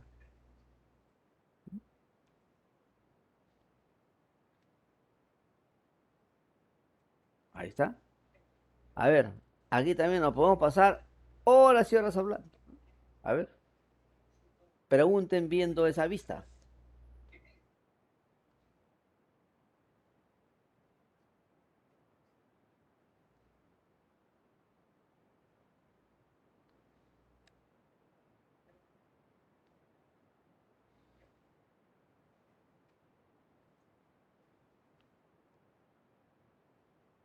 Ingeniero, disculpe, Adelante. ese equipo que tiene los pedales para hacer la medición, ¿no? No, no, no, no. Eso se llama una pértiga. Pértiga. Pértiga. Ese elemento en la punta se conecta un detector de tensión. Entonces, ¿qué está haciendo el señor? El señor va a hacer mantenimiento a los aisladores, va a limpiar los aisladores. ¿Por qué? Porque eso tiene que mantenerse limpio para que cumplan su función de aislar. Esa es la función. Si están sucios, olvídese, hay fuga. Entonces, está subiendo para hacer el mantenimiento de tus aisladores. Para ello, toda esta línea tiene que estar desconectada. ¿De acuerdo? Tiene que estar desconectada. A ver, corte de servicio. Ya se produjo el corte de servicio. Ya está, ya se cortó ya. Pero para que el señor pueda trabajar, él tiene que cumplir con el procedimiento. Él, así le hayan dicho, y como le deben haber comentado ya ahí a los otros por etapas, ¿no? El que corta le pasa la voz al otro y luego a él ya le dijeron, ya está sin energía, trabaja. Pero él de frente no se mete. Él es el último en verificar. Entonces lo que está haciendo está revelando si hay tensión o no. Entonces, un detector de tensión o revelador de tensión, como gusten, se instala en la punta de esta pértiga y ese revelador o detector de tensión es sonoro y es luminoso. Entonces, por ejemplo, si no hay energía, la luz prende y apaga la luz, ¿no? Listo, prende y apaga. Y cuando detecta energía, se queda prendido. Ah, ya, acá hay energía, ¿no? ¿De acuerdo? Y en cuanto al sonoro, está así. Cuando no hay energía, dice tic, tic, tic, tic, tic, tic. Y cuando hay energía, tic, ¿se da cuenta? Entonces detecta. Él está revelando eso y cuando ya verifica que no hay energía eléctrica, que eso está totalmente desconectado, él recién sube a hacer su trabajo de limpieza de los aisladores. ¿Qué pasa si no hace él todo esto? ¿No? Es sancionado, ¿no? Porque existe una sanción. En este tipo de trabajos, todo hay que hacerlo de una manera adecuada. Si usted no cumple por el protocolo, ¿no? Puede ser totalmente sancionado. ¿Está claro, jóvenes? Los procedimientos hay que cumplirlos. ¿Mm? Señora, buenas noches. Una consulta. Adelante.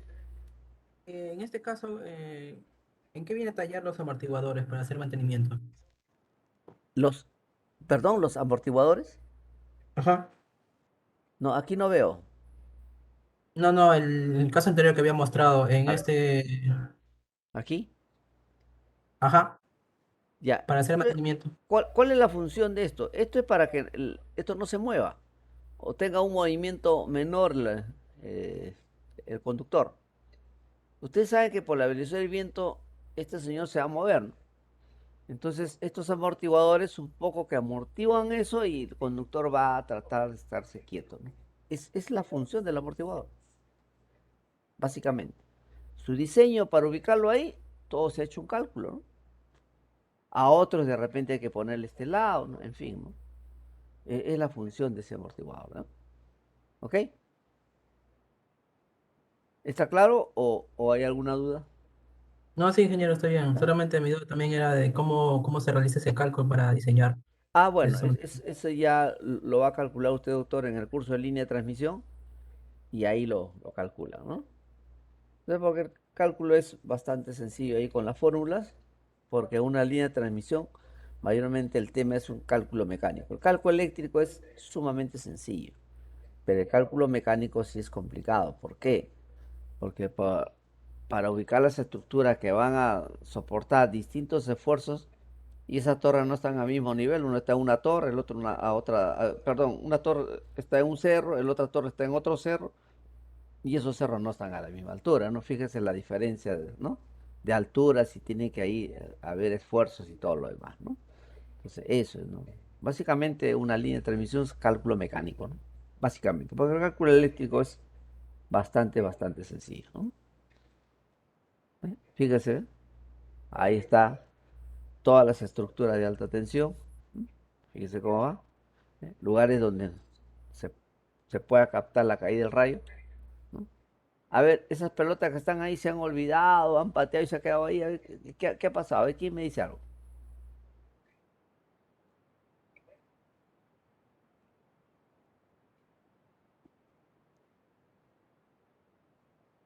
A ver, ¿qué me dice? Agarraron una pelota, patearon y se quedó arriba. ¿Es así o no? Más que todo son temas de señalización, ingeniero. Correcto, señor. Así es. ¿Por qué? ¿Por qué? ¿Por qué? Porque lamentablemente todos nos mecanizamos. Hace mucho tiempo me acuerdo cuando tenía, bueno, en principio a mí no me gusta manejar. Soy muy distraído, no me gusta manejar. Cuando he sido empresario, tengo mis carros, siempre he tenido choferes, ¿no? Me acuerdo que la uni entraba con un carro diferente todos los días, ¿no?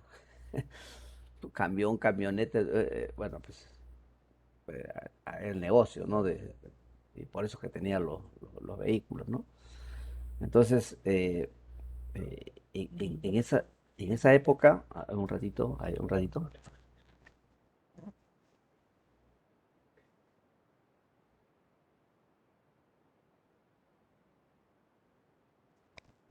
ya, ok, gracias. Bueno, aquí, fíjense. Entonces aquí, esto es netamente señalización. ¿Por qué? Como le decía, muchos nos mecanizamos. Ahora yendo a lo que le comentaba de los vehículos, ¿no? En un momento, mi chofer agarra, pasa y ¡pum! Se mete a un hueco, ¡plum! El carro, un bache, ¿no? Pa. Yo digo, ¿qué pasó?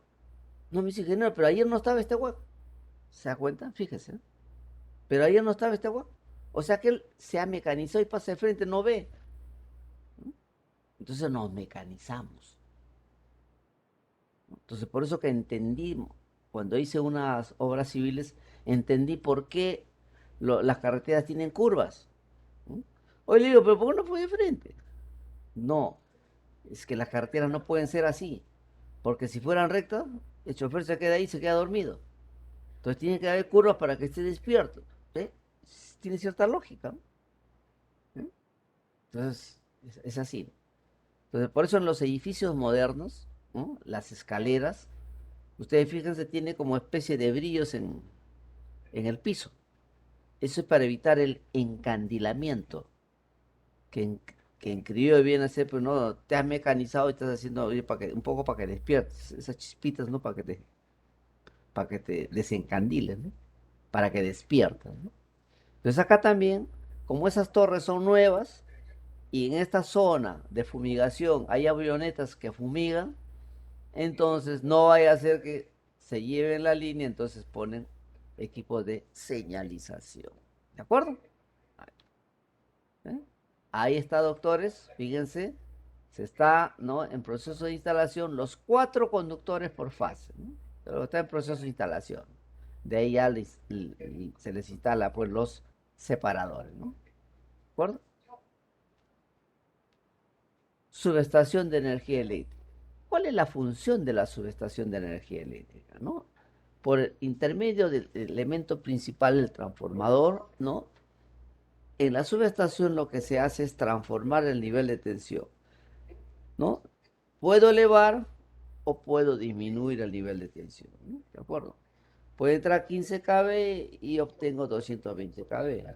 Y en otro lado, en el centro de consumo, 220 kV lo puedo bajar a 10 kV. y luego de ahí a baja tensión.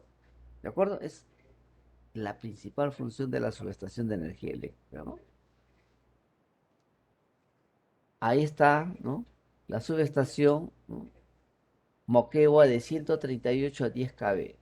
Siempre se denota de alta a baja. Nunca se dice un transformador de 10 a 138, no.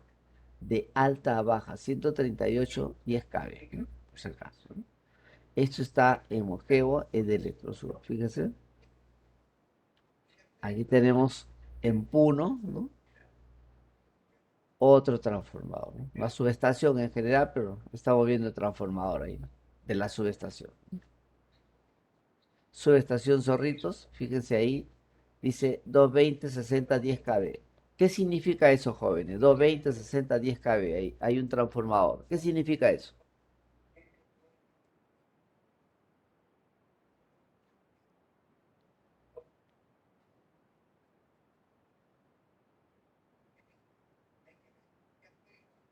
A ver.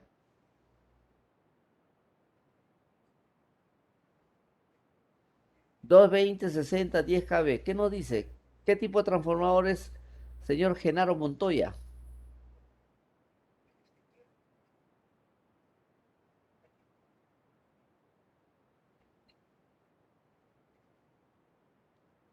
A ver.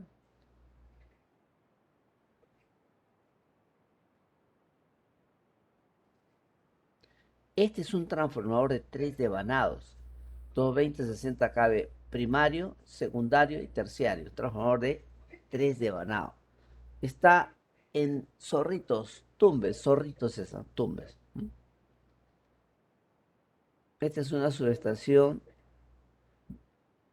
de 30 a 10 kV en Paucarpata, Arequipa. Vemos una sala de control muy antiguo, ¿no? Muy antiguo, ¿no? Esta es una subestación, tenemos la sala de control. Línea de transmisión. ¿Cómo están constituidas las líneas de transmisión? ¿No? Por conductores apropiadamente seleccionados en función a la magnitud de energía a transportar. O sea, la línea de transmisión están constituidas por conductores que están, ¿no?, adecuadamente pues seleccionados. Y esa selección se hace en función de la magnitud de energía a transportar. ¿De acuerdo? Está ligado a eso, ¿no? Y por supuesto las zonas geográficas que atravesarán los mismos que son instalados sobre estructuras metálicas de madera o mixtas a través de aisladores adecuadamente diseñados. Además, las estructuras deben ser debidamente conectadas a tierra como protección ante cualquier fallo sobre tensiones por descargas atmosféricas que pueda sufrir la línea de transmisión, ¿no? Ahí están los materiales utilizados. Cobre es caro, resistente. Fíjense, su resistencia es de 32 a 38 kilogramos por milímetro cuadrado de esfuerzo. Entonces hay distintos tipos, ¿no? Denominados cobre blando, cobre semiduro y cobre duro, ¿no? Se deterioran frente a emanaciones sulfurosas, ¿no? Aluminio. Resistente, fíjese, solamente tiene 15 kilogramos por milímetro cuadrado. Es el aluminio puro, es débil, ¿no? Frente a corrosiones marinas se vuelve vidrioso, se quiebra, se deteriora, ¿no? ¿Ok? Por eso puede que en una línea, digamos, cercana al mar, no va a poner conductor de aluminio desnudo, ¿no? Eso rápidamente se va a deteriorar, ¿no? ¿De acuerdo? Entonces, ahora, ¿qué cosa se hace al aluminio puro para tener valores más o menos cercanos a estos y poder reemplazar, ¿no?, un conductor de aleación de aluminio con respecto al de cobre, ¿no? Fíjese. Bien, ahí está. Bueno, tenemos pues aleación de aluminio, 28 kilogramos por milímetro cuadrado. Para los 32 y ya ve, ya está más o menos al nivel de cobre, ¿ve? Esa aleación de aluminio. Y su composición aproximada es 0,7% de magnesio y 0,6% de silicio. El resto es aluminio. Entonces, no es un aluminio puro, porque el aluminio puro es débil, ¿no? Entonces, tiene aleación, ¿no? Las normas ISE Internacional Electromecánica Comisión especifican más de 0,5%, ¿no?, de magnesio y más de 0,5% de silicio, ¿no? Pues estos porcentajes varían de un fabricante a otro. Estas normas dan los porcentajes de las impurezas o residuos de otros metales que son aceptados, ¿no? Las variaciones entre aleaciones producen variaciones entre 28 a 32 kilogramos por milímetro cuadrado. ¿Se da cuenta? Entonces, con aleaciones, el cobre ya con aleaciones, ¿ve?, llega prácticamente a tener el mismo esfuerzo que el cobre, ¿ve? 28 a 32 kilogramos por milímetro cuadrado. Entonces ya lo puede reemplazar, ¿no? Por eso es, ¿no? A ver, no sé si tienen alguna consulta. A ver.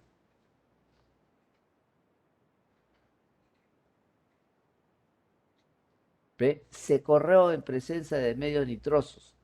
Deben ser impregnados a grasa neutra especial a una temperatura de goteo de 100 grados centígrados o más para contrarrestar la acción del humo industrial. Bien.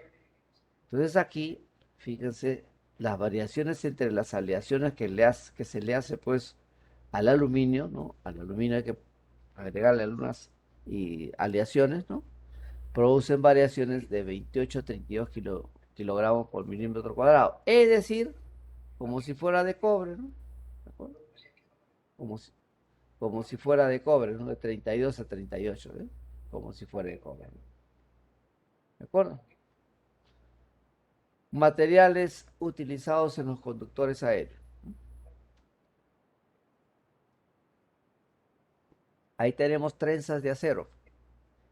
¿Ah? Fíjense, el cobre tiene 32, 35 pues, kilogramos por milímetro cuadrado. Pero fíjense, acá hay una trenza de acero que resiste 180 kilogramos por milímetro cuadrado. ¿Eso para qué es? ¿No? Esos cables, al tener esas características, se emplean como cable de guarda, ¿no? Y en retenida. Son de acero galvanizado, sea por inmersión o por proceso electrolítico, ¿no? ¿De acuerdo? Entonces las trenzas de oro, ¿no?, resisten hasta 180 kilogramos por milímetro cuadrado. Por supuesto, su resistencia a rotura es mucho mayor, ¿no? Pero con 180 kilogramos por milímetro cuadrado, más que suficiente, ¿no? ¿No? Y eso se utiliza pues en los cables de guarda, donde va a caer el rayo, ¿no? El rayo pues genera pues una sobretensión, ¿no? Y el cable de guarda lo absorbe, ¿no? Pero para absorberlo puede tener pues el esfuerzo que tiene un conductor normal, ¿no? Tiene que ser esto especial, ¿no? ¿Ok? Ahí tenemos los materiales utilizados en conductores aéreos. El conductor ACSR. Este conductor en los bordes tiene aluminio y en el centro tiene acero. El aluminio es para transportar la energía eléctrica, ¿no? Y el acero es para dar fuerza a ese conductor, ¿no?, que va a estar pues de un cerro a otro cerro, porque esa es la característica de los conductores ACSR. Se utilizan para la transmisión de energía eléctrica, ¿no? A ver, consultas.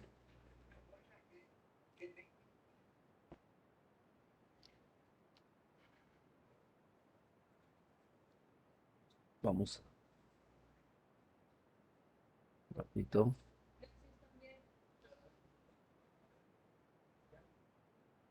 Ingeniero, tengo una consulta acerca de las tarifas que mencionó. A ver, señor, dígame. Estaba visualizando un recibo de luz de una entidad financiera Ya, donde le cobran por la potencia generación fuera de punta y la potencia distribución fuera de punta. ya, Obviamente los precios unitarios son de 39 y 42 soles respectivamente. sí. Lo que pasa es que eso está considerado en la tarifa. que lo tiene que pagar. Sí, lo que quisiera saber es a qué se refiere, ¿no? Con potencia de generación fuera de punta y potencia de distribución fuera de punta. Claro, es que paga por el uso de... Usted sabe que la energía eléctrica, ¿no? Tiene costos diferentes, ¿no? Porque la generación en hora, por ejemplo, hora de punta es de 6 de la tarde a 11 de la noche. En ese momento hay mayor cantidad de consumo de energía. Y entonces, y ese es el horario que se conoce como horario punta. Entonces, fíjense, ahí entran a tallar, porque falta más energía, entran a tallar las centrales, ¿no? De punta, que son pues, ¿no? La de gas, las térmicas, y eso tiene un mayor costo. Entonces, como se genera a esa hora y usted consume a esa hora, entonces eso se denomina energía en horas punta. La energía que consume usted de 6 a 11 de la noche.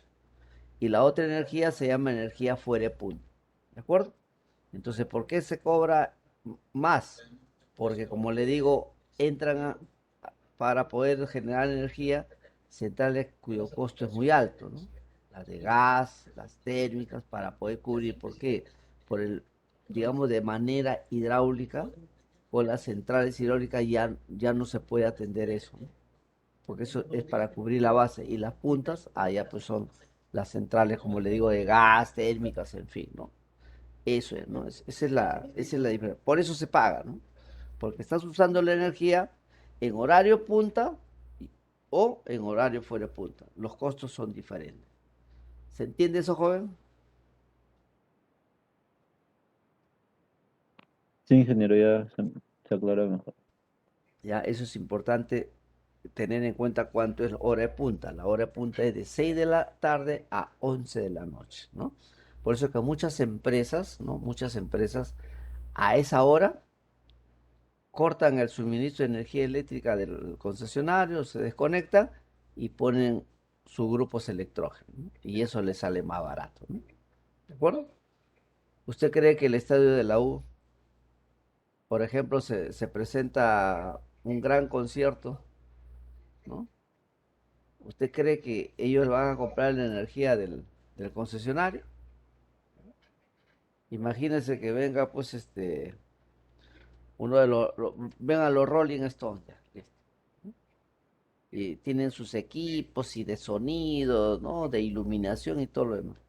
Si usted cree que compra el concesionario, no. Ellos tienen sus grandes grupos electrógenos, que son trailers, ¿no? 5 o 6 trailers de grupos electrógenos, ¿no? Y ellos generan, pues, toda esa luz, ¿no? No consumen del servicio, ¿no? De la red de concesionarios, pues si no les salía muy caro, ¿no? Entonces tienen sus propios grupos electrógenos que les sirve para, ¿no? Utilizarlo, pues, en sus eventos, ¿no? ¿Se entiende? ¿Ok? El uso. Claro, nosotros como tarifa BT5B no pagamos pues esas diferencias, no pagamos, ¿no? ¿De acuerdo? Solamente nosotros pagamos costo de energía, nada más, ¿no? En cambio, las otras tarifas sí lo consideran. Pero repito, se paga eso porque estás utilizando la energía en hora punta y cuando utilizas en fuera de punta, ¿no? Los costos son diferentes. En hora punta es mucho mayor, ¿no? ¿Ok? Bien. Ingeniero, disculpe, ¿puedo compartir mi pantalla? Claro, adelante. Yo tengo que dejar de compartir, ¿no? Creo que es Sí, así. ingeniero. Sí, Detener, compartir, ya está. Entre usted.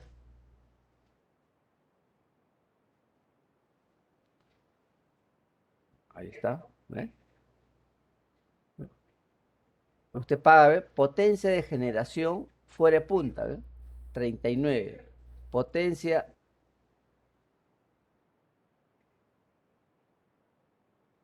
potencia de distribución fuera de punta. Usted paga por generación y por distribución, ¿no? ¿De acuerdo? ¿Por qué? Porque aquí desde la generación hasta la distribución considera, ¿qué tarifa es? ¿No? Ahí debe decir BT3, ¿de acuerdo? BT3. Entonces, si usted entra a la tarifa BT3, está considerado todos estos consumos. ¿Mm? ¿De acuerdo? Sí, ingeniero, mi duda era cómo se genera este consumo, ¿no? Por ejemplo, de 36,66 o 37,17. No, eso el medidor electrónico que tiene esto puede, ¿no? Sale todos los cálculos ahí. Ese medidor electrónico le extraen la información y con un software determinan, ¿no? Todos estos valores, ¿no? Esto se determina así, ¿no? ¿De acuerdo? A ver, no hay nada más, ¿no? Si gusta, me lo pasa por correo para que vea de dónde sale esto, ¿no? Pero este es el consumo, ¿no? Esto es el costo, pero este es el consumo. Y esto lo registra el equipo, ¿no? El equipo lo registra esto, ¿no? Pero de acá sí no se puede verificar eso, ¿no? Esto es datos del medidor, ¿no? El medidor lo registra esto. ¿Eh? Consumo de energía, ¿ve? Entonces, registra la energía, ¿no? Lectura anterior con lectura actual, esa diferencia, ¿no?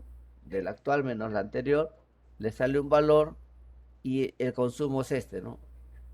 9.199, ¿no? ¿De acuerdo? ¿Eh? ¿Y cuánto es el costo? 0,26. Ahora, en hora punta, fíjese, hora punta es mayor, ¿no? ¿Eh? Casi 50% más, ¿no? ¿De acuerdo?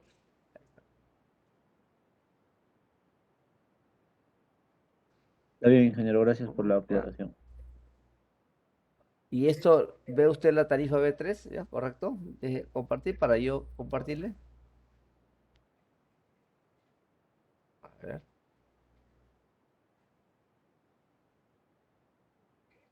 Y viene usted a las tarifas.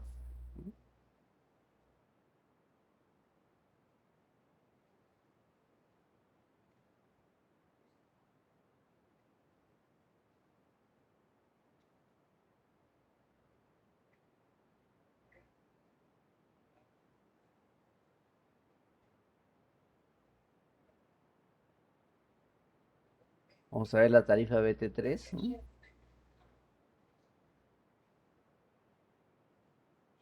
Ahí está, doctor, ¿no? Está la tarifa BT3. ¿Qué tiene que pagar? Ahí está, ¿ve? Cargo fijo mensual, cargo por energía activa en horas punta, cargo de energía activa en horas punta, cargo de potencia activa generación, cargo de potencia activa por uso de redistribución y cargo por energía reactiva, ¿ve? Ahí está. Todo esto lo tiene que pagar. ¿De acuerdo? Eso está contemplado.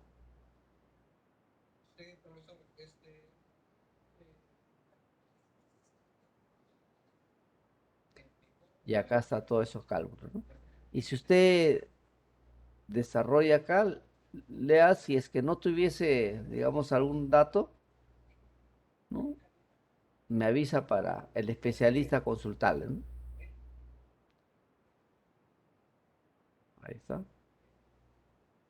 Por ahí dice el concepto de potencia, ¿no? De generación y todo eso. ¿Ve? Ahí está.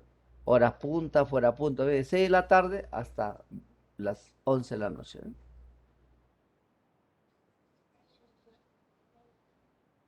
Y ahí hay que buscar el concepto de la generación y todo lo demás, ¿no? ¿De acuerdo? Ahí lo revisa. Si no lo tiene, me avisa para enviarle la norma, ¿no? Y con eso usted ya estaría, pues, ¿no? Conforme, ¿no? Pero si hay alguna duda más, me dice para pasarle al especialista para que absorba la consulta, ¿no? Por correo me pide y pues, se lo paso al especialista y listo.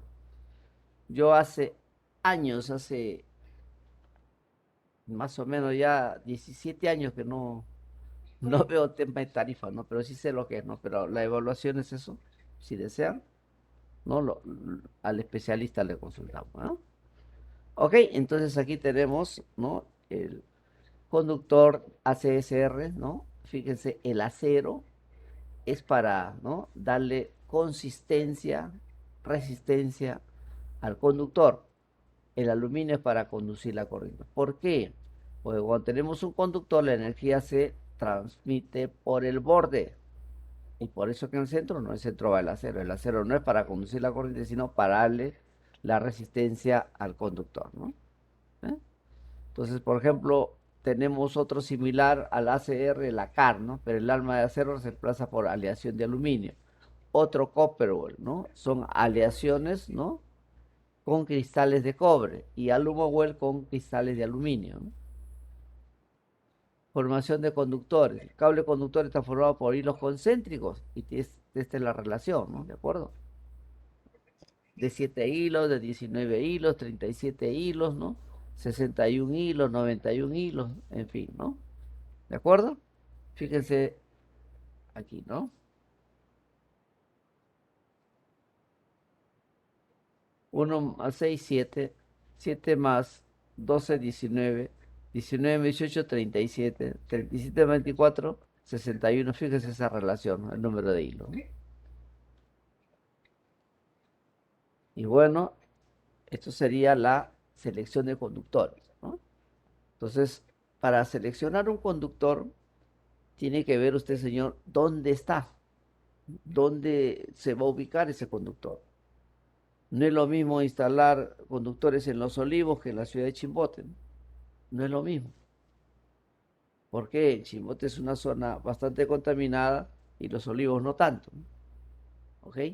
Entonces no se puede instalar pues elementos iguales, ¿no?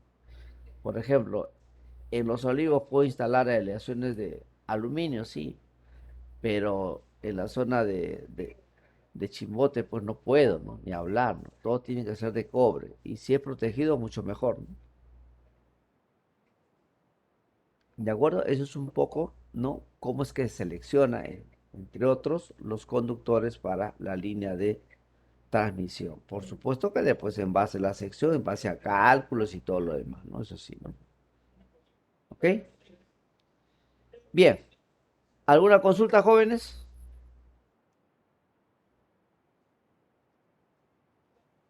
Bueno, nos Ingeniero, disculpe, quedaríamos. Sí, adelante. el enlace de las clases grabadas lo podría subir, por favor. Y lo que pasa es que no me dan los muchachos de Centro Cómputo. Le estoy llamando y no me contestan. Ojalá lo pueda hacer mañana, doctor. Y ahí lo envío, ¿ya? ¿Ok? Está bien, ingeniero, gracias. Gracias a usted. Bien, señores. Entonces aquí nomás nos quedamos. Estaríamos viendo, pues justo mañana nos toca, ¿no? Mañana estamos, ¿no? De vuelta por aquí, ¿no? Estaríamos aquí, ¿ya? Bien, señores. Entonces, con ustedes será pues hasta el día de mañana. Cuídense bastante, por favor. Buenas noches. Gracias, señor, muy amable. Buenas noches.